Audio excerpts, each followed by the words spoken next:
las manos grandes?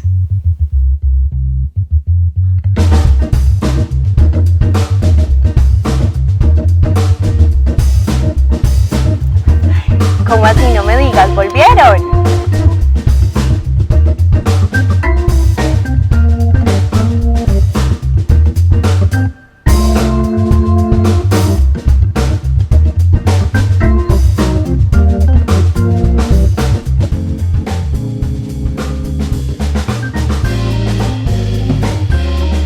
Ay, no, no me digas que otra vez te quedaste callada. Dime que esta vez le dijiste algo a tu suegra.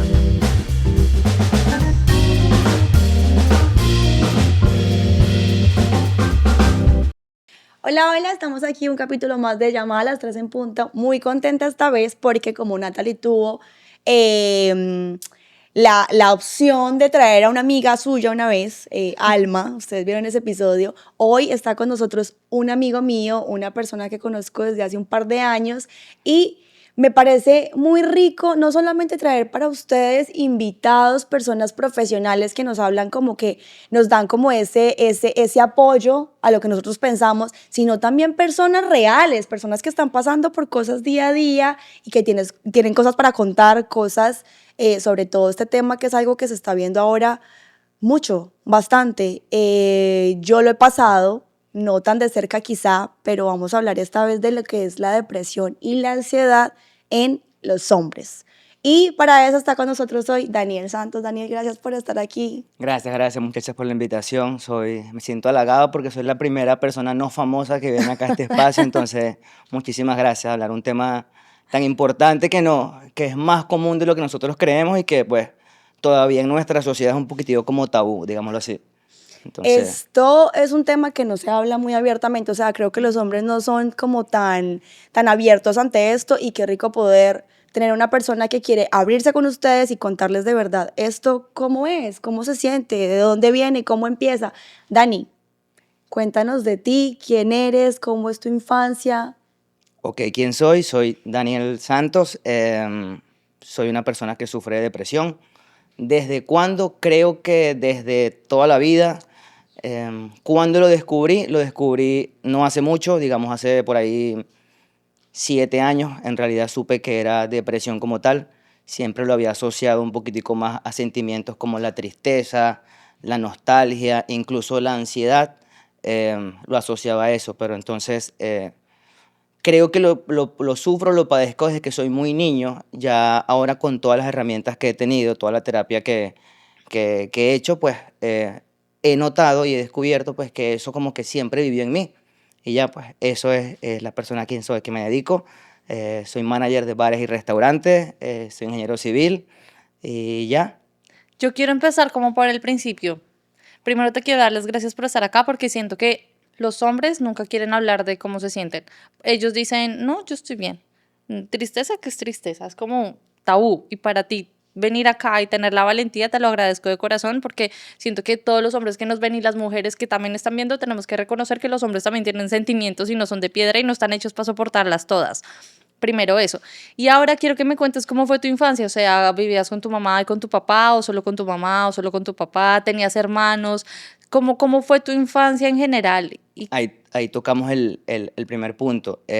Conocí a mi mamá cuando tenía 5 años oh, wow. y conocí a mi papá cuando tenía 7 años. Lo que te cuento así como si fuese algo triste, una desgracia, pues fue todo lo contrario. Pues Diosito me regaló una abuela estupenda, una tía que me apapachó, que no tuvo hijos. Por esas cosas perfectas de la vida, Dios no le dio hijos a mi tía, la hizo estéril, pero le mandó un sobrino. Ok. Entonces, si tú me dices ahorita que te describa a mi tía, es la Virgen María. Oh. La Virgen María, o sea, Diosito le puso ahí. Ojalá yo fuese Jesús o tuviera esos sentimientos de Jesús, pero así fue mi infancia. Crecí así. ¿Y por qué? ¿Por qué creciste con tu tía? O sea, ¿cuáles fueron las circunstancias? Si no es muy... Sí, no. O sea, no pasa nada. Mis papás estudiaban en el exterior. La situación que tenía cada uno no me podían tener en ese momento. Decidieron dejarme en casa de mis abuelas y mis tías. Y nada, ahí empecé a desarrollarme, a crecer, o sea, fui un niño con mucho estímulo, fui un niño con mucha atención de parte de todo el mundo. sobre todo de mis abuelos. Me inculcaron mucho el tema de las letras, de lo estudio, me enseñaron valores, me enseñaron muchas cosas bonitas. Y sí, como a los 5 años, o yo estaba por cumplir 5 años, recuerdo que conocí a mi mamá. La fui ¿Y a buscar cómo fue eso? ¿Cómo fue conocerla? o sea, tenía miedo, tenía muchísimo miedo. Ok. La primera vez que sentí miedo en mi vida fue ese día. ¿Miedo de qué? ¿Cómo, o sea, miedo de que no te quiera, no quererla, de Yo no no, identificarla, no reconocerla? o sea, acuérdate que eran los años 90, no estábamos como muy con el tema de las redes sociales. Ujú. Yo no veía fotos de mi mamá. Veía fotos de mi mamá, alguna foto que había mandado hacía, no sé, 3 años, algo así. Pero yo no sabía, o sea, yo la escuchaba nada más por voz y yo le preguntaba, ¿cuándo vienes? Ella me decía, pronto. Era lo único que me decía. Y esa ansiedad, creo que de los primeros episodios de ansiedad en mi vida es ese. O sea, mañana llega mi mamá, voy a conocer a mi mamá. Claro. Eso. Ahora, eso digamos, en qué me afectaba o en cómo me dejé yo afectar en su momento, en mi infancia. Cuando venía mayo y junio, me imagino que en Colombia pasa igual que en Venezuela, que uno hace recuerditos para sus papás Ujú. En el en el colegio, colegio. sí, sí. Mayo y junio para mí eran los meses más tristes del colegio. Porque yo recuerdo que una vez estando sí, como de los primeros años, sino el primero, un amiguito me preguntó, Dani, ¿tú a quién le haces recuerdo si tú no tienes mamá y papá? Oh my God. Los niños siempre con su delicadeza, su Entonces, tacto. entonces fue muy, o sea, fue un choque pues que el niño me dio, pues yo nunca había pensado en eso. Yo nunca había sentido lo que era la tristeza, yo nunca había sentido como esa nostalgia. Y si me preguntas, creo que son los primeros recuerdos así tristes y ansiosos que tengo. Entonces ya después, bueno, yo le hacía tarjeticas a mi abuelo, a mis tíos, a todo eso. Y ya después, los siguientes años, cuando venía mayo, cuando venía junio, yo decía que me enfermé hoy. O sea, no quiero entregar eso. Te puedo decir que como desde tercer grado, todas las tarjeticas y todas las cositas que hacían, nunca más, nunca las entregué. O sea, se quedaron metidas en el bolso. Ahí empieza todo esto. A ver, eso es un tema que me toca a mí muy de cerca. Uno, porque es algo que yo he sido también súper ansiosa, he tenido episodios de ansiedad. Entonces, tenerte aquí hablando de esto a mí me toca un poco. Y sobre todo porque yo a Daniel lo conozco como compañero de trabajo y como jefe también. Entonces, verlo a él y saber que es una persona que tú siempre ves riéndose, siempre se está riendo, siempre está echando un chiste acá, un chiste allá, entonces que él se abra como que así, uno dice, wow, en verdad, o sea, qué bonito, es muy válido ver cómo los hombres aceptan que son vulnerables, o sea, que también sienten, que también les pasan cosas fuertes, y esto es como para entrar a la pregunta, tú eras de las personas que pensaba que quizá la terapia es para locos. No, nunca lo pensé, nunca lo vi así. De hecho, creo que también dentro de mi familia, o sea, he visto personas como que han sufrido, no han dicho soy una persona depresiva o no han dicho sufro de esto, padezco de algo, pero tú como niño tú vas observando patrones y vas observando cosas y tú dices, bueno, acá hay esto y más, por lo menos me tocó. Eso fue una ayuda para mí, o sea, muy grande. Mi mamá siempre habló de esto, mi tía habló de esto como algo que le pasaba, que ella iba. Y sí me tocó ver, no desde ejemplo propio, cómo cuando ella se abría a contar eso, muchas personas no entendían el por qué mi mamá sentía eso. Y digamos, yo tampoco entendía por qué mi mamá se sentía así. Hasta en este momento que, digamos, tengo todas las herramientas que me ha pasado todo esto, que digo, ok, ya sé, o sea, mi mamá tenía toda la razón de sentirse así. Y durante mi formación escolar en el colegio, también tuve mucho profesor formador, orientador y terapeuta que hablaban de esto como algo normal. Entonces, digamos, para mí siempre fue muy familiar. Eh, yo nunca dije que me sentía triste ni nada de esto, digamos, por temas culturales, sociales, por lo que tú quieras, pero para mí nunca fue un tema como de que la persona estaba loca o algo así, jamás. En ese punto siempre fui muy mente abierta, a pesar de crecer en una familia con valores muy tradicionales, que digamos, es posible que alguien en la familia sí lo vea de esa manera, pero yo no. Yo tengo una pregunta, porque creciste como en matriarcado, ¿verdad? Sí. ¿Qué imagen tenías tú frente a sentir? ¿Tú sentías que podías expresar tus sentimientos o lo que dijiste de la cultura y la sociedad y todo esto como que te obligaba como a conservar y a sentir tus pensamientos solo para ti solo? Yo creo que yo duré por ahí más de 20 años con pensamientos y con vainas reprimidas, hasta la primera vez que pude ir a terapia y hablarlo. Yo, o sea, yo por más que tengo amigos y eso, soy afortunado de tener grandes amigos, pues el hecho de abrirme yo, incluso con mi mejor amigo que me conocía, o sea, todo, pues no, o sea, no me salía, no me fluía la conversación, me era imposible. Me era imposible porque aparte también internamente cuando yo pensaba en hablarlo, era culpa. Claro. Es que Daniel, es que tú no sirves, es que tú eres el culpable, es que tú eres una mala persona, es que tú tan. Y también es el temor al juicio o el temor a que la otra persona no reciba el mensaje como tú necesitas que esa persona lo reciba. Entonces siempre me fue muy complicado hasta la primera vez que fui a terapia y recuerdo haberme sentado y la psicólogo preguntarme cómo estaba y yo nada más llorar, no sé, por ahí 15 minutos. Wow. Yo quiero sostener esto aquí porque yo creo que lo vamos a desarrollar más adelante porque es un tema muy específico. Pero empecemos, quiero ir como por el principio, paso a paso. ¿Cuándo empezaste a decir, ok, estos fueron los primeros empujones hacia la depresión? ¿A qué edad fue? Como tú que ahorita lo puedes identificar Ok, viendo hacia atrás. ok.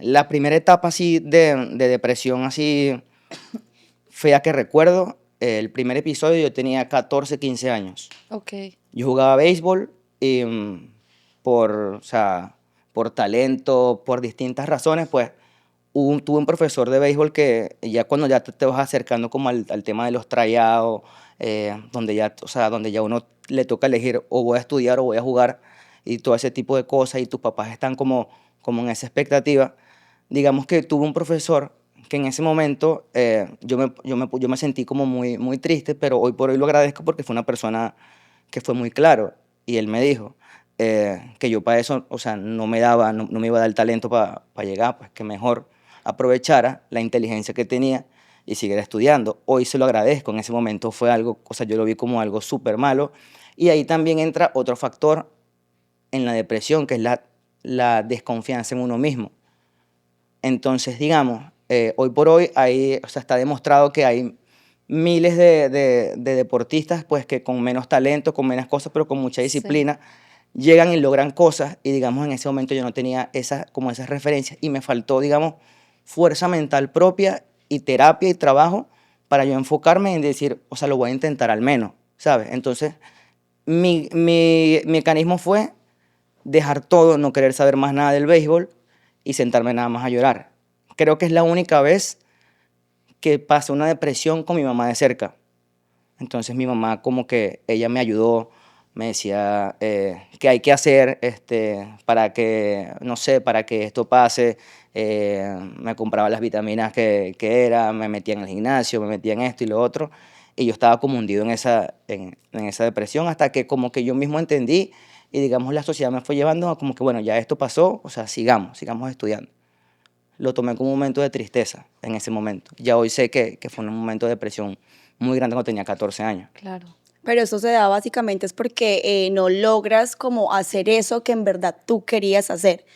Me parece como un poco contradictorio el hecho de que tú, por ejemplo, menciones, no, mi mamá estaba ahí, porque muchas veces cuando tú eres una persona ansiosa, cuando tú eres una persona que tiene depresión, normalmente tú, como que tu background es que no hay nadie para ti.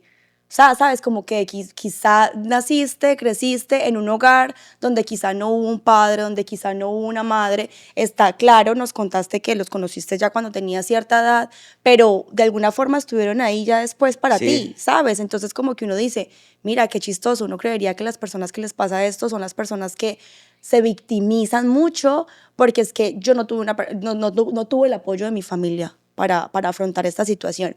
Aquí quiero hacer como un paréntesis y hablar un poco como de por qué precisamente la sociedad hace que los hombres se sientan tan, no sé, como que quieran tapar tanto el sentir, el mostrarse débil, el decirle a su pareja, el decirle a las personas que más cerca están que está pasando algo, que están sintiendo algo. O sea, no sé si de pronto el hombre, por ser como el proveedor de la casa, como que siente que no. Entonces yo soy el proveedor y nadie se puede dar cuenta de que acá todo está mal, de que hay un problema económico, de que me estoy sintiendo de cierta manera y siempre se quieren ver perfectos. O sea, porque la sociedad los lleva a volverse tan cerrados. ¿Tú Es, cómo veías a tu papá? Perdón, porque es lo mismo. ¿Tú lo aprendiste esa conducta de tu papá? no, o sea, te puedo decir algo que me decían que era muy recurrente cuando estaba chiquito, te caías y llorabas y te decían, no llores, párate y no llores, que el hombre nada más llora cuando la mujer lo deja. Oh. Entonces, Ok. eso pasaba mucho. Entonces, digamos, crecimos en una familia de de valores tradicionales y como dice Gina, uno empieza a buscar culpables o a victimizarse. En mi caso no fue así, pues, o sea, y creo que si en algún momento yo tomé esa actitud de víctima, ese momento fue después, cuando salí de ahí, fue cuando entendí que no había culpables, no había, o sea, que yo no era víctima de nada, que no es culpa de cómo mi papá me trataba, porque a mi papá lo crearon de una manera y a su papá de una manera, y es algo que si empiezas a buscar, pues al final la culpa es de la vaca. Entonces, Ujú. buscar culpables no es la solución, no te hace bien, te puede crear un resentimiento, una rabia hacia un familiar que no existe, porque tu papá y tu mamá hicieron todo desde el amor más puro que ellos tenían y desde lo que sabían, desde la información que ellos manejaban en ese momento. O sea, yo no puedo jugar a una persona por cómo actuó en el pasado si eso eran los recursos y los conocimientos que esa persona tenía en ese momento de la vida. Digámoslo así, pues no es como que yo hoy, con lo que yo sé, con lo que me pasa, llegué yo y me toque criar a una persona o me toque darle un consejo a un niño y se me olvide todo esto. Entonces, ¿sí me entiendes? Pues es como, Estoy totalmente de acuerdo, digamos, siempre se dice esto de, ay, no, toca, hoy en día, todos tratamos de, no, tienes que estar para tus hijos, no estés en el celular, cuida a tus hijos, no trabajes tanto, cuida a tus hijos para evitarle traumas, pero es imposible, siempre algo los va a traumar, sea el día que ese día decidiste, no sé, irte de viaje porque estabas hasta acá de tantas cosas y ese niño justo ese día decide crear un trauma, es imposible, todos como niños terminamos siendo traumados por cualquier cosa, porque creo que de cierta forma también es como necesario para nuestro desarrollo. Una vida perfecta no existe. Una vida en donde siempre estás arriba y todo es color de rosas con arcoíris y unicornios no existe. Siempre va a haber algo que te va a marcar, porque eso que te está marcando te va a ayudar a desarrollarte y a encontrarte dentro del proceso. Es como yo lo veo. Yo me despreocupo un poquito porque es lo que tú dices. Yo trato y estoy dando todo lo mejor de mí, en todo. Ya, si eso genera otras cosas, se me sale de las manos porque la vida no es perfecta. exacto, Pero yo sí creo que hay algo muy importante y es que en este momento tenemos muchas herramientas para hacer las cosas Sí, mejor. también. Ujú. Entonces, digamos que sí, los traumas se van a generar sí o sí siempre. O sea, la próxima generación va a tener traumas que se causaron en este momento, pero tú vas a terapia, yo voy a Ujú. terapia, hay gente que va a terapia, hay gente que se siente libre de hablar y de decir las cosas y de entender lo que Dani dice, que ay, mira, ¿sabes qué? No soy víctima. O sea, la responsabilidad no es de ellos, la responsabilidad es mía y soy yo ahora el que tengo que coger las riendas del asunto y tratar de hacer las cosas mejor. Entonces, claro, cuando tú llegas a ese nivel, digámoslo así, de conciencia o de entendimiento de que, hey, la responsabilidad es mía, déjame trabajar para sanar mis traumas, tú tienes herramientas para con tus hijos hacer las cosas mejor. Sí, es cierto. Entonces, digamos que de alguna manera tratas de llevar las cosas diferente a como lo hicieron contigo, teniendo en cuenta que lo hicieron de la mejor forma posible, pero eso va a ayudar quizá a que los traumas para tus hijos Sean sean menos. menos. Sí. ¿Sí? Sean menos. piensa nada más que solo el hecho de nacer fue traumático. Claro. Piensa cómo naciste tú. O sea, imagínate cómo fue tu parto, cómo saliste del vientre de tu mamá. Fue traumático. O sea, todo lo que tuviste que pasar en ese momento. Y saliste con vida, pero saliste. O sea, si tú ves a veces la depresión así, tú dices, ¿cuándo empezó? Desde que nací. O sea, el parto fue traumático. O sea, tu mamá llorando, tú gritando, a lo mejor fue cesárea, pero igual, o sea, tú no sabías qué iba a pasar contigo. Claro. Y la vida es de cambios, la vida no es lineal. Yo creo que eso es lo que le da, agrega como sustancia. Como que uno tiene la vida resuelta, pienso yo, y digo, qué aburrido ya tener la vida resuelta porque en qué me entretengo. Pero bueno, me estoy saliendo del tema. Hablemos de la depresión más grande, del punto en el que dijiste, ok, estoy sufriendo esto. ¿Qué fue lo que te pasó? Cuéntanos la historia de tu punto de tu historia. Cuando yo supe que estaba en una depresión, cuando empecé a llorar sin sentido alguno, cuando no tenía sentido de la vida, eh, parece un poco irónico y tiene que ver con lo que dice Gina. Ella me conoce como una persona que soy feliz, echador de bromas, siempre estoy echando chistes, siempre estoy imitando a alguien, siempre me estoy burlando de alguien. El humor, mientras más negro, más me gusta. Incluso hago chistes, o sea, de mi depresión, yo hago chistes de eso, porque digamos que me ayuda. Mis traumas, mis chistes. Exactamente. Entonces, recuerdo una vez, estaba, digamos, en un buen momento económicamente, creo que el mejor momento que he tenido económicamente en Miami, y sentía que tenía todo, todo, todo, todo, todo.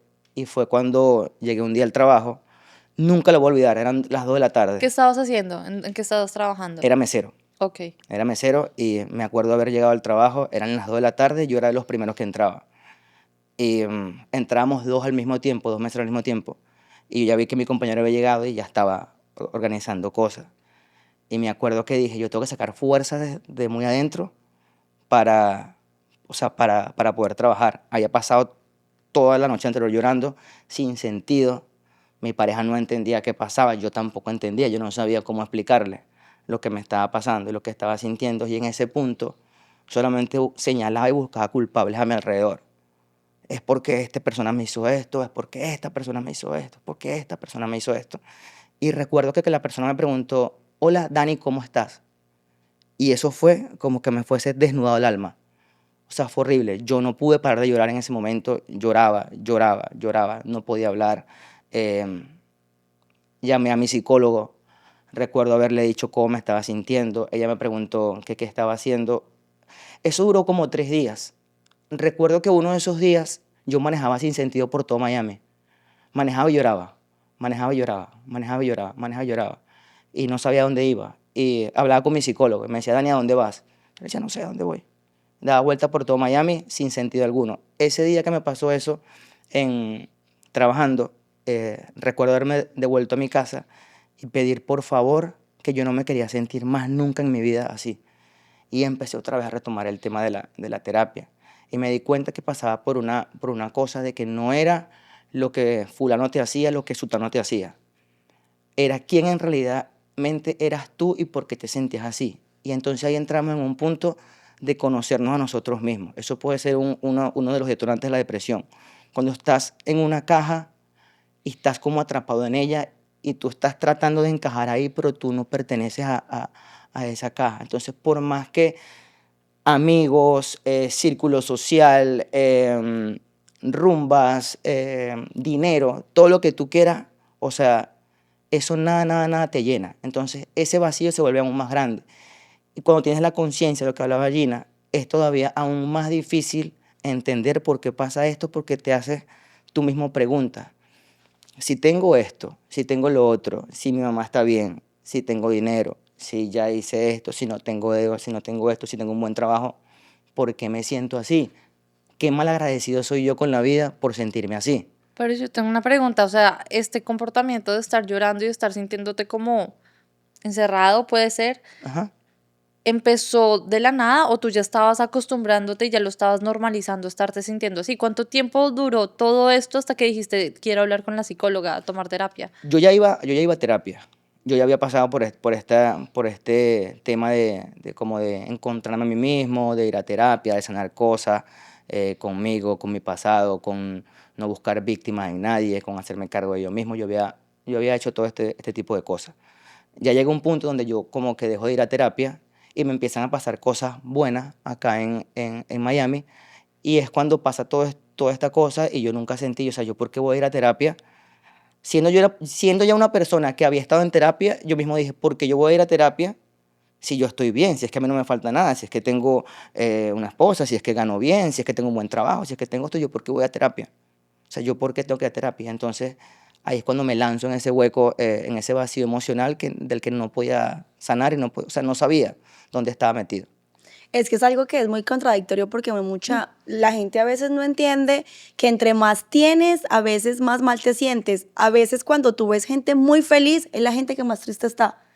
O sea, cuando hay gente que está todo el tiempo queriendo reflejar de que se siente muy bien, tú no sabes de verdad esas personas muchas veces son quienes más tristezas tienen. Igual como dice Dani, cuando tienes el mejor trabajo, cuando tienes mucho dinero, a veces esas personas son quienes más vacíos están, quienes más vacíos se sienten. ¿En qué momento, Dani, tú sientes que esto te empieza a afectar a ti en tu vida personal, en tu vida laboral, con tu pareja? Porque en ese momento estabas casado. Sí. Creo que yo me empecé a preocupar mucho más por cómo mi pareja se sentía y ella no sabía cómo ayudarme y yo no sabía cómo explicarle. Porque, a ver, quien nunca ha sufrido depresión o nunca ha tenido uno de estos ataques, le es muy difícil entender a la persona que los tiene. ¿Por qué? Porque te haces estas preguntas que yo me hacía. Si tú tienes esto, si tú tienes lo otro, si tú estás bien, si tu mamá está bien, ¿por qué te sientes así?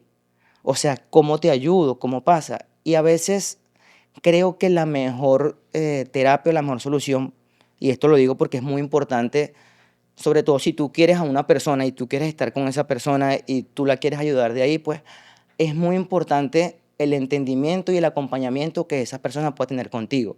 A ver, a veces yo no necesito que me des un consejo. No quiero que me digas qué es esto, Dani, pero arriba, o sea, la vida es una sola, sal y esto, lo otro, porque son pañitos de agua tibia. El que un amigo llegue y te agarre y te saque y te diga, vamos a tomarnos algo, esos son pañitos de agua tibia. Creo que lo mejor que tú puedes hacer si estás con una persona que padece de esto, pues, es escuchar. Escuchar porque lo que la persona necesita es soltar, es sacar y no crearse películas internamente que te lleven o sea, a una depresión, a cosas que no existen. Porque por lo menos en mi caso también está el factor de la ansiedad. ¿Qué genera a mí la ansiedad? Genera pensamientos que son mentiras, películas que nada más están en mi cabeza. Por ejemplo, tú me invitas hoy aquí. Yo le acepté ayer a la invitación de venir acá. Al otro día empiezo. ¿Y si todo sale mal? ¿Y yo de qué voy a hablar ahí? ¿Por qué? ¿Y si llamo a Gina mejor y le digo que no? Que no, porque no me voy a exponer ante el público. Entonces, todo ese tipo de películas empiezan a recrearse en tu mente como pensamientos, o sea, que no paran. Entonces, literal, te imaginas cosas y eventos que no han sucedido y que probablemente la mayoría de las veces no van a suceder. Pero tu mente está jugando ahí todo el tiempo. Tan, tan, tan, tan, tan, tan, tan. Es horrible, de verdad. ¿Y qué sensación tienes en el cuerpo con cada uno? ¿Cómo sabes que, o sea, físicamente, cómo sientes la ansiedad? Físicamente, desespero, intranquilidad, no logro concentrarme en una sola tarea. Me empieza a dar desidia hacer algo que me gustaba. Por ejemplo, me gusta jugar boli, no quiero ir a jugar boli, estoy ansioso, camino de un lado al otro lado en la casa. Y digo, ¿y si hago esto? ¿Y si mejor hago esto? Entonces empiezo a hacer eso y lo empiezo a hacer y lo dejo a medias y digo, no, mejor hago esto, o mejor hago lo otro, o mejor pienso en esto. Dígame si la próxima semana me botan del trabajo. ¿Y yo qué voy a hacer si yo no he pagado la renta? Man, si me van a botar del trabajo. Y tu jefa Ok. te manda un mensaje, Dani, ¿podemos hablar hoy? Dios, mi Dios. jefa me dijo que me iba a hablar hoy. Y son unas películas así que tú te haces internamente y es como una pequeña pesadilla que estás viviendo ahí. O sea, de verdad es complicadísimo. O sea, Es horrible, qué pena que me ría, pero es que a mí me pasa lo mismo y es demasiado frustrante porque las personas ansiosas es eso, como que de repente un mensaje, mira, quiero hablar contigo. Mierda, ¿qué me va a decir? Y empiezas como a cuestionarte, a hacerte mil preguntas en la cabeza que quizás, o sea, de repente es cualquier cosa que te van a decir. O sea, y pasa con todo, hasta contigo me ha pasado. ¿Conmigo? Sí, o sea, como que de ¿Yo? repente, mira, vamos a grabar tal día, ay, y me dices cualquier cosa y como que me dejas ahí en veremos y yo me quedo como, ay, ¿qué me iba a Ay, decir? ¿Sabes? Y uno se pone así como a generar películas en la mente, a tener pensamientos de cosas que no van a pasar y la gente no entiende cómo tú te pones así, como que, y es demasiado desesperante. Entonces, por eso entiendo lo que estás diciendo. Es demasiado desesperante para las personas que son ansiosas. Te entiendo y perfectamente. o sea, y tu círculo más cercano, si no sufre de lo mismo, queda como que, o sea, Dani, eso no, ¿cómo, o sea, ¿por qué pensaste en eso? O sea, si eso no va a pasar. tan imaginativo. Exacto. ¿Y la depresión físicamente cómo la sientes? Cuando el episodio, o sea, te lo voy a describir así. Como, yo voy empezándome a sentir como que digo, tengo esta vaina aquí, que mentalmente tengo que estar muy preparado para que no me agarre. O sea, voy a hacer todo lo que sea posible para evitarlo. Pero a veces pasan cosas que no puedes evitar simplemente estar deprimido. Entonces, digamos, en esas crisis de depresión, cuando lloras sin un sentido existencial, cuando literalmente lo que quieres es morirte, literalmente le pides a Dios, por favor, acaba con esto. Yo no soy capaz, le decía yo no soy capaz, por favor, acaba tú con esto. Wow. Ayúdame. Y logré con un papel que escribí y lápiz, en lágrimas, logré describir a la depresión y a lo que me da en ese momento, como la garra de un oso muy grande, gigante, que entraba en el alma y me desgarraba poquito a poquito, y yo lo único que podía decirle era, por favor, ya, déjame tranquilo, llévame, ya, porque yo no soy capaz. Yo no quiero seguir viviendo. ¿Yo para qué viví? O sea, ¿yo para qué nací? ¿Yo para qué vine a este mundo? O sea, ¿yo por qué soy así? Diosito, acaba con esto, de verdad. Perdón por no ser una persona agradecida contigo por todo lo que me has dado, pero por favor, Diosito, yo te pido perdón, pero acaba con esto porque yo no soy capaz de acabar con esto. Es horrible. Ahora sí quiero retomar lo que estabas diciendo ahorita. ¿Por qué no acercarse a un amigo y decir, o sea, por qué escribirlo y no acercarte a alguien? ¿No sentías que podías contarle eso a alguien y que alguien te iba a poder entender? Es que las palabras no me fluían. Y yo soy una persona que si no va a terapia, yo no puedo hablar con nadie de mis cosas. O sea, me cuesta mucho. Hasta que poco a poco he ido entendiendo que es la única manera de que tú puedas salvarte, literal, porque estamos hablando de cosas que son de la vida. O sea, hay gente que si la depresión la agarra mal, o sea, todos sabemos en lo que puede terminar. Sí. Entonces, creo yo que la mejor manera es hablarlo, sin temor al juicio, porque ahí también entra la otra parte, que es el temor al juicio, el temor a qué pasa si yo lo digo. ¿Qué pasa si yo le digo a mi mejor amigo que me siento triste? ¿Qué pasa si yo hoy agarro a una persona X, voy a tomarme un trago y le digo al barman, estoy triste? ¿Qué pasa? ¿Qué pasa? Dime tú, ¿qué Exacto. pasa? ¿Qué pasa dentro en la mente de un hombre cuando dice, ¿qué pasa si voy y le cuento a mi mejor amigo que estoy muy triste? ¿Qué pasa realmente?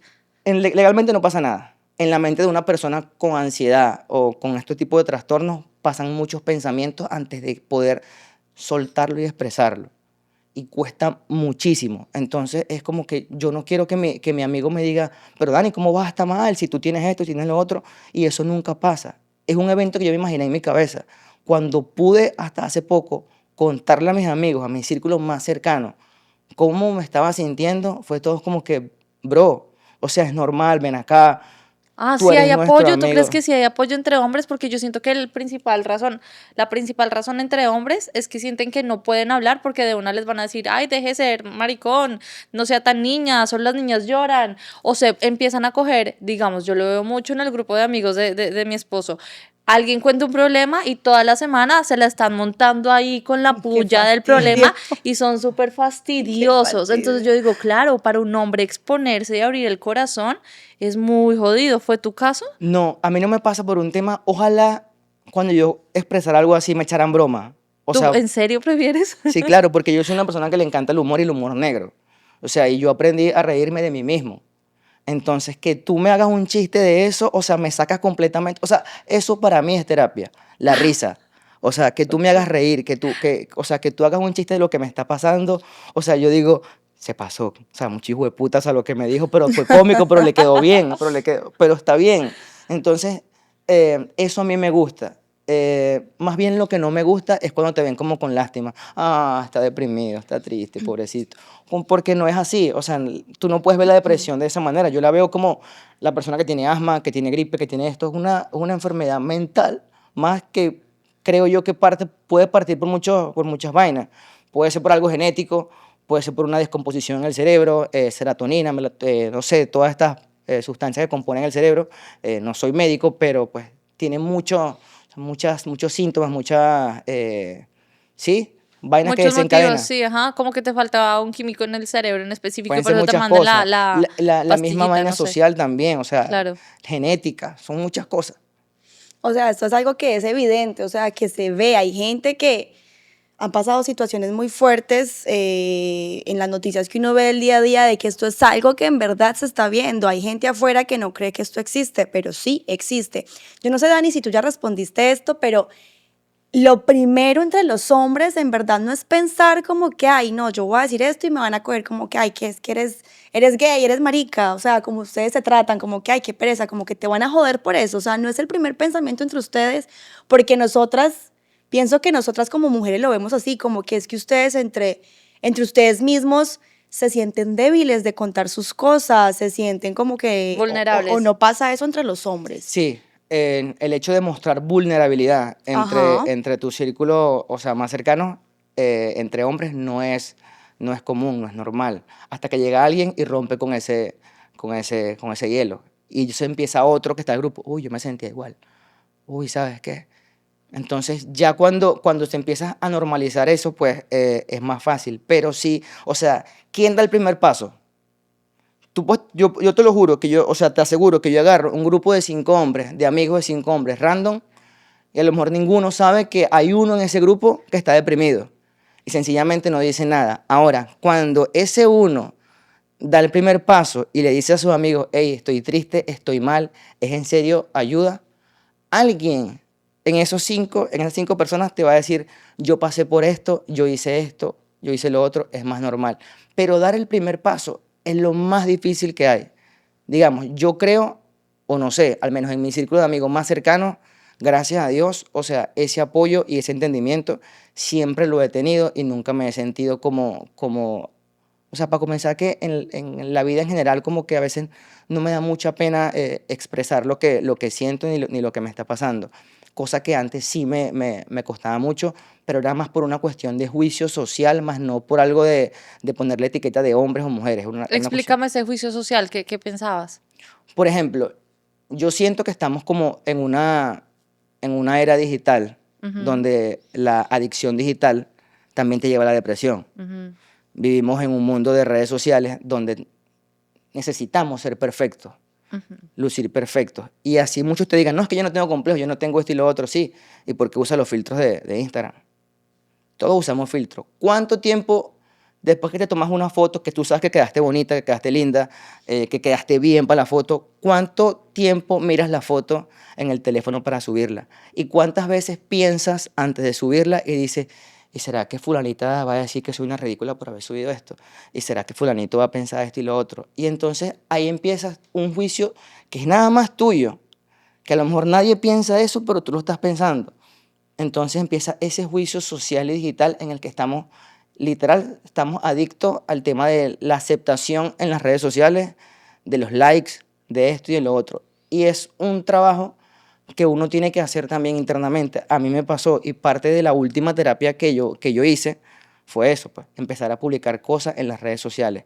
No sé si has visto esta nueva serie que se llama Adolescente Sí, sí, sí, de sí, ajá, Netflix. ajá. Mira una particularidad y si quieres búscala en los niños de estas edades que tú conozcas.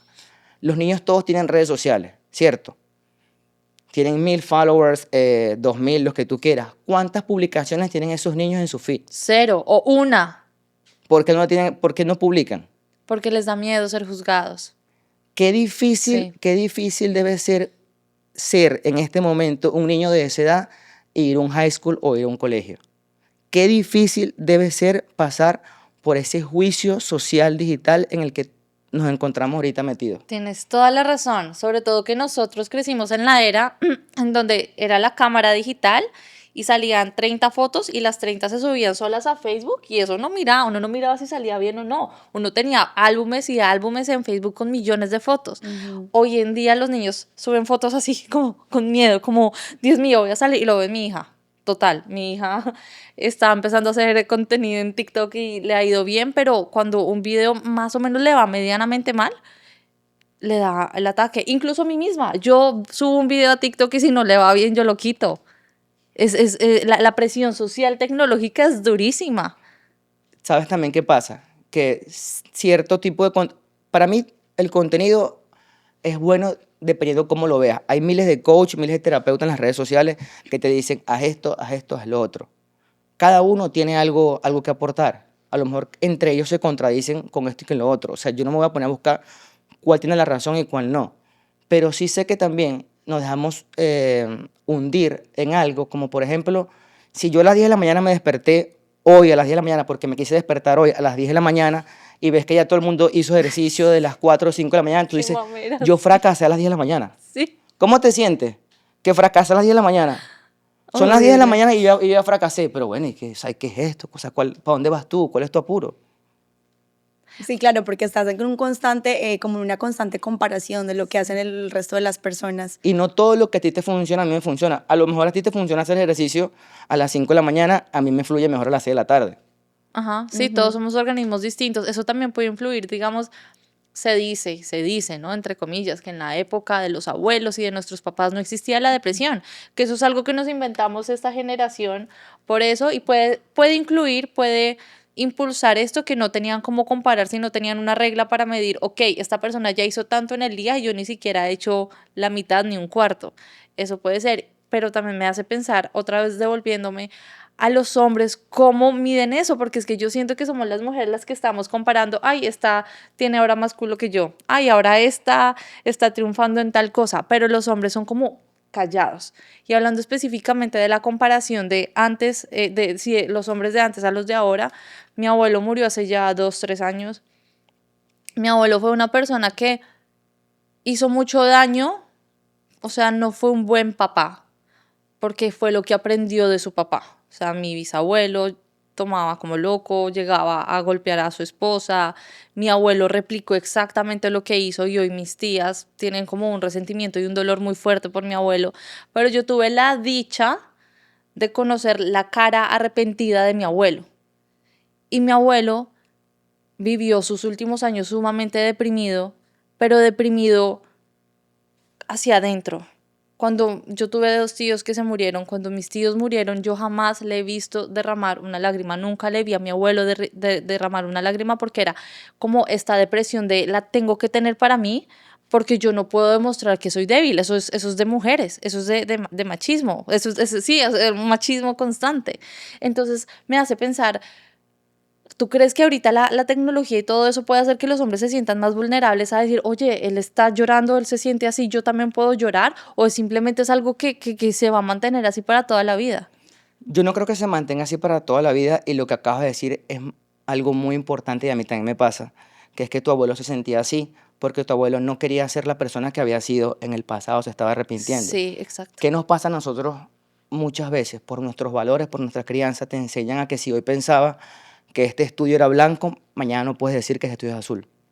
Y si dices que es azul, alguien te va a decir, tú dijiste ayer que era blanco, hoy digo que es azul. Pero tú dijiste ayer que era blanco, hoy es azul. Y cambiar de opinión está bien. Y la persona que fuiste ayer no eres hoy. Y eso también a mí me costó mucho trabajo y mucha terapia entender que las cosas malas o buenas o malas desde el punto de vista que lo quieras ver, que habían pasado, o sea, tú no eres esa persona hoy, eso pasó hace 10 años. Eso pasó hace 5 años. Lo que pensabas o lo que dijiste de esta persona o de la vida hace 5 años, lo que dijiste la semana pasada, no tiene que ser lo que digas hoy y tienes derecho a cambiar de opinión. A lo único que no tienes derecho es a cambiar de equipo de fútbol, pero a cambiar de opinión tienes derecho. Es un, es un cambio constante, siempre estamos cambiando y estoy súper de acuerdo con eso. O sea, yo hoy puedo decir una cosa y si mañana digo otra, está bien. Y no es, eso no me hace una persona diferente. Soy la misma persona, simplemente ahorita veo esto desde otra perspectiva y puedo decirlo. O sea, estamos en constante cambio. Dani, como para volver un poquito al tema inicial, eh, yo quiero saber cómo te empieza esto a influir a ti a nivel laboral, a nivel pareja. Creo que esta pregunta ya la hice antes, pero quiero como que seas un poco más específico en qué momento esto te afecta con tu pareja o en qué momento de pronto tú dices, ¿será que me puedo abrir con mi pareja? ¿Será que me va a entender? ¿Será que no? ¿Sientes miedo? ¿Sientes de pronto que puedes hacerlo con facilidad? ¿En qué momento tomas la decisión de hacerlo como abiertamente ante las personas que te rodean a ti? Ok, la primera vez que yo tomé como la decisión de abrirme con una pareja fue hace ya como 9, 10 años, no mentira, hace como 12 años más o menos, que le dije, fui capaz de decirle a esa persona cómo me sentía por dentro y esa persona me dijo, ve a terapia, ve a tal sitio y yo empecé a ir a terapia. Ahora, ya más recientemente, ya cuando llevas una vida de pareja, de esposo, de esposa, marido, mujer, me era muy difícil tratar de explicarle lo inexplicable a alguien y que esa persona, digamos, en su desconocimiento, no me hiciera más daño o no dijera algo que en ese momento me pudiera poner peor. Entonces, ¿qué pasó? Al principio era horrible, porque yo me sentía como una persona bipolar. Porque cuando la depresión te agarra, estás en ese estado horrible que describí hace rato, que como que te desgarras el alma y todo eso. Cuando es un huracán, mate huracán Irma, pasó, destrozó esto 2, 3 días y después llega la calma, una tranquilidad. Y tú me entiendes que pasó, pero pasó algo horrible. Y tú te sientes mentalmente como que nada pasó, Ujú. pero físicamente, o sea, tu cuerpo es como si fueses corrido un maratón. O sea, tu cuerpo está destrozado a palo, literal, por todo el desgaste que haces durante esas crisis. Entonces, me costó muchísimo trabajo y explicarle muchas veces, o no es fácil. O sea, todos los días tengo que, no todos los días, pero digamos, cada que puedo, hablo de esto, hablo de esto, hablo de esto. Y siempre digo, mira, si alguna vez me vuelve a pasar esto, porfa, nada más escúchame, no necesito que me des un consejo, nada más escúchame, llévame, acompáñame. Sí recuerdo que de las últimas veces que me dio, le dije, por favor, no me dejes solo, porque estoy teniendo pensamientos horribles hacia mí mismo. Uno de esos pensamientos fue que íbamos saliendo, entonces en eso yo con mi debilidad, pero tienes responsabilidad y te toca afrontar la vida así, por más que estés deprimido, porque te toca, porque es lo que hay. Y entonces voy con esa crisis ahí y eso, y recuerdo exactamente que pasó un carro, o sea, que literal yo salgo 3 segundos antes, el carro me mata. Y yo recuerdo no haber sentido miedo, sino haber dicho nada más, Diosito, ¿por qué no salí 3 segundos antes? Oh my God. Es horrible. Y entonces yo recuerdo que después que eso pasó, le dije a mi esposa, por favor, ven a la casa que no quiero estar solo. Tengo miedo de estar solo. ¿En eso crees que cambió tu relación con tu esposa, tu relación amorosa? ¿Ese te ayudó de pronto a tener, a compaginar más? Porque antes de empezar a grabar, él me contó que estuvieron juntos, se Sí, divorciaron, se separaron 2 años y volvieron a retomar. exacto. Sí, ¿Qué papel jugó la depresión y lo que estabas, por lo que estabas pasando en tu relación? uy, súper bien, porque yo siempre digo que el Season 1 no fue tan bueno como el Season 2. Ok. Entonces, este Season 2 ha sido como más de entendimiento desde ese punto de vista. ¿Y por qué se separaron? ¿Qué fue lo que pasó? ¿Cuál fue el quiebre? ¿Fuiste tú? ¿Fue Sí, ella? sí, fui yo. No eres tú, soy yo. Digamos que puede ser, ahora que lo veo desde un punto de vista más neutro, pudo haber sido también esa etapa donde yo estaba como buscando en realidad qué era lo que quería, de qué me quería alejar, de qué no me quería alejar, para dónde voy, qué busco, qué esto. No estaba, digamos, conforme con muchas cosas que estaban pasando no con ella, sino conmigo internamente. Y yo sentía que la única manera que lo podía sanar era estando yo solo conmigo mismo. Fue muy complicado. Por esos meses creo que sí estuve en una depresión. Es que a veces uno confunde tristeza con depresión y no es igual. Tú puedes decir, no, Daniel, yo una vez estuve deprimido, pero si yo reviso lo que te sentías, nada más estabas triste o estabas nostálgico. Eh, y entonces eso, o sea, eso fue muy, muy complicado. Recuerdo haber llegado un día a trabajar y respirar muchas veces en el carro. Yo veía cómo todos se estaban bajando del carro y veía que pasaban y pasaban. Y yo, Diosito, o sea, nadie sabía que yo me había separado. Nadie sabía que yo me había separado porque yo soy una persona que no cuenta nada. A lo mejor había el chisme en el trabajo, yo decía, yo no soy el que lo va a confesar, o sea, que sepa el Que que tenga que sepa saber. Ujú. y ya, pero yo no me sentía capaz de contarlo. Y mucho menos de mostrar vulnerabilidad ante todo mi staff de trabajo. O sea, era horrible. Y yo ese día recuerdo haber estado ahí en el carro y haber respirado profundo muchas veces. Y dije, Diosito, por favor, no me quiero bajar, pero ayúdame a afrontar este día. Y cuando entré a trabajar, alguien dijo algo, echó un chiste y eso me pasó. Ahora, en lo laboral, ¿cómo me afectaba? Ya nunca estaba cómodo con nada. Empecé, es que yo para estar feliz acá necesito trabajar este día y este día. Ok, toma ese día. Pasaba un mes, 2 meses y internamente algo pasaba. Es que yo no necesito nada más trabajar tal día y tal día y que me pagues tanto. Ok, toma eso. Y ya nada me llenaba, y ya nada me saciaba. Y mientras más cómodo estaba, menos quería estar y más vacío me sentía por dentro porque yo decía, Diosito, soy un malagradecido de la vida. Todo el mundo quisiera esto y yo no lo puedo valorar, no lo puedo apreciar. Y entonces en mi trabajo, creo que no se vio afectado operacionalmente, pero a mí mentalmente me estaba desgarrando por dentro. O sea, yo en mi casa no tenía paz mental. Y no era el trabajo, y no era mi vida amorosa, y no era mi vida sentimental, era yo. Era esa esencia mía gritando todos los días que no pertenecía a un sitio o a un trabajo en el que estaba yo metido. Y no porque alguien fuera malo o porque alguien fuera esto, era yo, era algo interno, era mi esencia. Y de ahí creo que parte mi depresión, de la esencia, de quién eres tú, de a qué te quieres dedicar, de qué quieres hacer con tu vida y cuál es tu propósito. Ahí partía todo. Pero me afectó mucho más el tema de pareja que el laboral, 100%. Quizá la depresión llega como en ese momento en donde tú no te sientes contigo, o sea, no sientes nada, no sabes para dónde vas, es para acá, es para allá, o sea, como que estás perdido, como que estás en esa zona de confort y que tampoco sabes cómo salir de ahí, o sea, estoy viéndolo Sí, desde afuera. Yo quiero preguntarte algo, Dani, ¿qué te queda a ti de la terapia?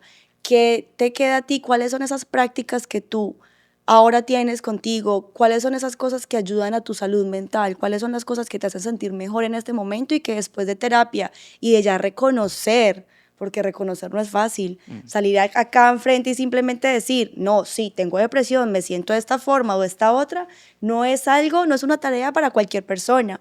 Y tú tienes los Pantalones, cojones, sí. los pantalones de hacerlo. Entonces, esa es la primera, para mí, siempre lo primero es el reconocimiento. Reconocer, me siento mal, necesito terapia, necesito hablar con alguien, entonces ya tú pasaste por eso, hiciste tu terapia. ¿Cuáles son esas cosas que ahora en este momento tú haces, tus prácticas para la salud mental o para las personas que te están viendo y que de pronto tú quieras decir, mira, esto me ha hecho sentir mejor, esto me hace mejor persona? o sea, esto que estoy haciendo ahorita en este momento es parte de mi terapia. Me ayuda muchísimo el poder hablarlo con ustedes frente a una cámara, frente a todas las personas que nos van a ver. Eso me ayuda muchísimo. Digamos, cuando empecé esta entrevista, empecé como tímido, como con la voz un poquito.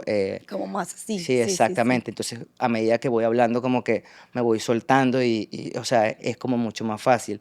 La fórmula, no hay una fórmula por lo que expliqué hace rato. Lo que a mí me funciona no es lo que te va a funcionar a ti, porque a lo mejor tú tienes una depresión por otra causa, muy distinta a la mía. A lo mejor tu terapeuta se enfoca más en una cosa y el otro se enfoca más en otra, no quiere decir que el tuyo esté equivocado. De pronto no has dado con el terapeuta que es. O tú le dices, mira, yo estoy yendo a tal terapeuta y llega alguien que fuese terapeuta y no le fue bien y te dice, no, ese no sirve. No, o sea, a lo mejor a ti no te sirvió, a mí sí me sirve. Entonces, lo primero es el hablarlo. Creo que cuando lo hablas y lo haces un tema común, todo es mucho más fácil, o sea, todo te va a fluir más. Si es una persona como yo, o sea, que le gusta el chiste, el humor, esto y lo otro, la comedia, pues hablar de eso de forma chistosa me hace bien. Reconocerlo y mostrarme vulnerable ante los hombres de mi familia, o sea, me quitó mucho peso de encima. O sea, el poder decir, yo voy a un psicólogo, yo voy a una terapia, pues me quitó como un peso, digamos, familiar, social, que uno trae como hombre. En mi caso, lo que más me ayuda es el hablarlo y es entender que es una enfermedad como cualquier otra y que no está mal estar triste y que no está mal sufrir de depresión y que no está mal tener ansiedad, pues que existen mecanismos para eso, para controlarlo y ya. Yo tengo una pregunta, como nosotras, como mujeres de alguien que puede estar sintiendo esto, cuál es el mejor apoyo que le podemos dar a nuestra pareja? Ya habías dicho que escucharlo, pero a veces si ustedes ni siquiera quieren hablar, nosotros como mujeres, ¿cómo podemos estar ahí? Hay una palabra que es compasión. Mira a esa persona con compasión y hazle entender a esa persona que se mire a sí mismo con compasión. O sea, es lo mejor que puedes hacer en ese momento. Cero emitir un juicio de que por qué estás así. O sea, nada más escucha y ten compasión. o sea, es lo único que que yo le puedo decir a alguien que está compartiendo vida, relación con alguien que está pasando por eso. O sea, no es fácil porque porque es muy posible que sea muy desgastante para alguien que no lo está padeciendo, que no lo está entendiendo y que quisiera entenderlo. Te puede frustrar porque dices, yo intento y nada, o sea, y no logro sacar a esta persona de ahí. A lo mejor no estamos haciendo lo correcto. Entonces creo que todo parte de la comprensión y de la compasión que uno pueda tener con esa persona y que esa persona también tenga compasión consigo mismo. Y después de cada episodio de depresión, ¿tú sientes que te vuelves más fuerte? ¿Tú Sí. crees que esta frase de momentos fáciles vuelven a los hombres débiles? ¿Tú crees que puede ser que, digamos, o sea, si te has desarrollado y has estado más fuerte cada vez de cada etapa? Sí, y lo pensé. La última vez que me dio, yo dije, esto es como ir al gym. Ah, ok, un músculo. Sí, literal, es como ir al gym. O sea, cuando sentimos que fuimos al gym y que sabroso al otro día cuando me duelen los músculos. Ujú. Y, o sea, el gym hizo efecto. O sea, entrené sabroso ayer. Entonces, después de esa llorada tan sabrosa que pegas, porque a veces llorar, o sea, es parte de la terapia. Aunque mucha gente no crea, los hombres nos reprimimos demasiado el llanto. Llorar en público nos hace ver vulnerables, eh, buscamos, no es que no lloremos, todos los hombres lloramos, toditos. Unos lloramos solos, unos lloramos acompañados, otros se les hace más fácil, pero todos lloramos. Entonces, el llorar es una terapia muy, muy buena. Y cuando ya todo eso pasa, que miras las cosas como desde afuera, tú dices, ok, o sea, ahora soy más fuerte de lo que era ayer. Pero tienes que verlo así, de esa manera, como si fuese el yin, literal. Wow. Dani, si existe en este momento un consejo o algo, obviamente tú no eres terapeuta, tú desde tu experiencia, desde lo que tú has pasado, si hay un consejo o algo que tú quisieras decir, por ejemplo, en este momento a un hombre que te está viendo, que se ha identificado contigo, que ha tenido estas experiencias, que se ha sentido de la misma manera, ¿qué podrías tú decirle? Lo primero que les voy a decir es que, número uno, la depresión también sonríe. O sea, el hecho de que una persona sea alegre, echador de broma, comediante, lo que tú quieras, o sea, y sonría y muestre una cara ante la sociedad, ante el mundo, que la proyecte que es como su esencia. Yo soy alegre, tal. No quiere decir que en las sombras de esa persona más oscura esté la depresión. Y que entienda que sentirse así es normal y que la mejor forma de que pueda evitar que algo malo pase es hablándola con su hermano, con su mamá, que lo escriba. También sirve mucho escribir. Por lo menos yo a veces escribo mucho en una hoja cuando tengo, digamos, ataques de depresión con rabia, que también pasa mucho. Escribo con rabia. Entonces escribo y después quemo la hoja. Parece tonto, pero eso genera algo, o sea, que como que suelta, es como si lo fueses contado a alguien. Entonces, número uno, no se guarden nada, háblenlo todo, es muy normal. O sea, si miras en tu grupo de amigos, te lo puedo asegurar que hay una o dos personas que han pasado por algo similar y sencillamente no lo han hablado, entonces háblalo. Ser vulnerable no es sinónimo de debilidad. Tener depresión no es sinónimo de una persona vulnerable, 0-1. O sea, no es que, ay, mira, ahí va el deprimido, riámonos de él, ¿no? O sea, no es así, pues, o sea, no te ves no te achiquites, ¿cómo es? No, no te minimices Minimices, por eso, ajá. pues, o sea, no.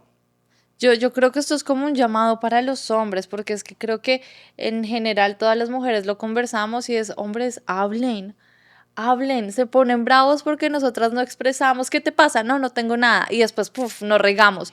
Pero ustedes ni siquiera demuestran físicamente que están enojados en una relación normal, que algo en el día les molestó o tienen carga laboral o de pronto no están alcanzando en su vida lo que se imaginaban en ese momento, que yo creo que a todos nos pasa. Háblenlo, no tiene nada de malo, es un llamado para ustedes y Daniel, te agradezco un montón que estés acá siendo valiente, porque es una valentía gigante como hombre venir a decir, miren, yo me pongo triste y ustedes que nos están viendo también se ponen tristes, no tiene nada malo. Háblenlo con la persona más cercana, pero háblenlo, no lo dejen estancado, que yo estoy 100% convencida que eso enferma. uno lo somatiza, entonces después porque tienen gastritis, que después porque tienen tanto dolor de cabeza, que porque les duele la espalda, están cargando con tanto por dentro que el cuerpo cobra factura, Y queramos o no queramos. o sea, lo que dices es muy cierto y así se manifiesta la depresión cuando no la hablas. O sea, a ver, en estos días Andrés Parra hizo como una analogía de cómo sentía él que era la depresión y yo dije, me la voy a copiar, porque sí, está Dios, está la existencia, está en lo que tú quieras creer, o sea, en lo que tú crees, tu creencia. Tú crees en Dios, tú crees en esto, en el universo, en la existencia, todo esto. Y entonces Él tiene algo para ti. Ok, y él se reúne con las personas que están dentro de tu cabeza, que son la depresión, esto, lo otro, que son amigas que te van a ayudar de pronto a salir de algo, de un sitio donde estás metido. Entonces ahí está Dios, o tu creencia, tu intuición también, con una maleta de cosas cargadas para ti. Pero ahí están tus inseguridades y están todo. Y tú pides señales y el universo te manda señales. Y tú pides esto y te das esto. Entonces tú te empiezas a reprimir. Entonces tú reprimes tu esencia y quién tú eres. Y entonces me lesioné. A mí me pasa mucho. Yo soy una persona que se lesiona demasiado cuando está haciendo deporte. Y soy deportista. Y me encanta ese deporte y soy una persona sumamente activa. Pero me lesiono mucho. Ujú. Y eso pasa por cuestiones reprimidas que yo no hablo o cuando la depresión me gana y reprimo ese tipo de pensamientos, ese tipo de cosas, me lesiono, soy más propenso a las lesiones. Hay gente que se le aloja en, no sé, en un cáncer. Y tú dices, ay, pero esta persona si era sana, si comía sano, si hacía ejercicio, si esto y lo otro, ¿y por qué le dio esto? Bueno, o sea, ahí hay algo. O sea, Sí, totalmente. Yo también creo que siempre hago relación. Yo, por ejemplo, tengo un dolor de garganta, inmediatamente voy. Dolor de garganta. Y siempre relaciono mis dolores con las emociones. O sea, porque cada parte del cuerpo tuyo te está diciendo, mira, es por esto. No hablas mucho, te reprimes, todo tiene una razón de ser. Bueno, Dani, gracias por estar acá. Me imagino que hay mucho tema por seguir hablando, pero creo que nos dejas un mensaje muy bonito, un mensaje muy importante para los hombres que nos están viendo, para las mujeres que somos pareja, que de pronto tenemos una persona al lado que está pasando por esta situación, del saber cómo ser más amigas, más apoyo, más, ¿cuál fue la palabra que usaste? Compasión. Compasivas. Tener más compasión. Tener Ajá. más compasión. Y Dani, gracias por estar aquí. ¿Quieres compartir tus redes sociales? no me la sé, creo. ¿Cómo que no se las sabes? Si quieres, si él las quiso compartir para no salir ahí en la pantalla para que todos lo conozcan y si quieren acercarse a hablar contigo, ¿por qué no? O sea, Claro, obvio. a veces es más fácil hablar con un completo desconocido porque no está con ya uno, no lo prejuzgas, sino que están todos limpios. Entonces, nada, síganlo. Mi Instagram es Natalia Arbeláez 1, el Y tuyo el es? mío, Gina Montoya, que en al piso. El del podcast es llamada 3 en punto, 3 en número. Otra vez, Dani, muchas gracias por estar acá. Gracias Gracias a por todo. ustedes. Eres muy valiente. Gracias por ser la voz de los hombres porque necesitamos. Y eres el primer hombre acá. Bueno, en la pareja swinger hubo un hombre, pero había una mujer. Entonces, como que había más energía femenina. Y tú eres el primer hombre aquí oficial solo con nosotras dos. Gracias por la invitación, muchachos.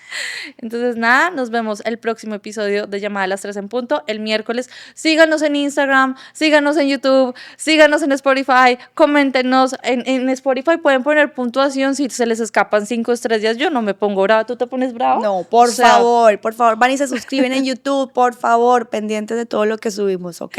y ya, nos vemos el próximo episodio. Bye, gracias. Bye.